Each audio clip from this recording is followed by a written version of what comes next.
Hello, my name is Amy Heck. I'm a commercial insurance agent with Insurica. I often hear questions about how to pay less for commercial insurance.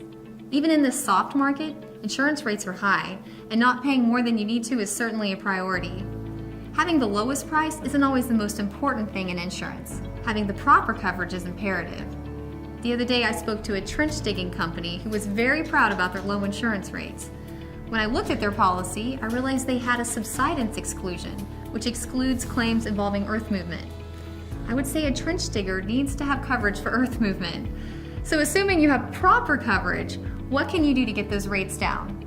If you're with the right agent, you should have a risk management program where you look at your total cost of risk and not just the amount you pay in premium.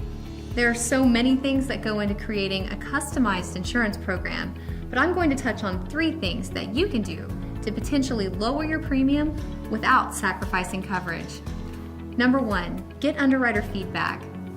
The goal of a good insurance agent is to make their client best in class among other businesses with similar risks.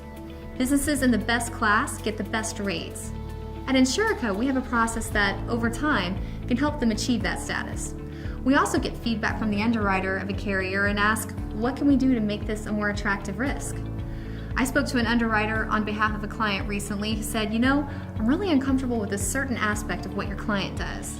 Knowing their concern, I was able to just explain more about the safety protocols in place. And we added a few based on their recommendations. The client who was facing non-renewal got renewed without a rate increase based on us getting recommendations from the underwriter and putting them into practice. Number 2, talk with your agent about hungry markets. I do things a little differently. Instead of trying to find clients and then finding markets that they fit within, I go out and find insurance markets that are aggressively pricing and looking for certain risks, and then I go find those risks. There's a lot to be said to finding a good insurance carrier and staying with them, but talk to your broker to see what markets may be hungry for new business. There seems to be an ebb and flow in regards to pricing, and you want to be on the right side of the wave.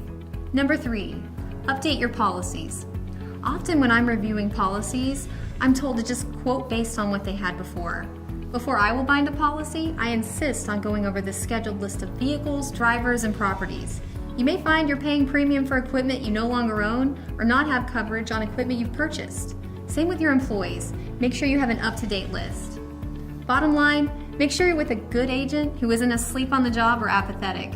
Especially in the mid to large market insurance sector, knowledge is power and knowledge is money. Insurance is a necessary cost, but having the right risk strategy will keep your cost to a minimum and make sure you have the protection you need. Thanks for watching.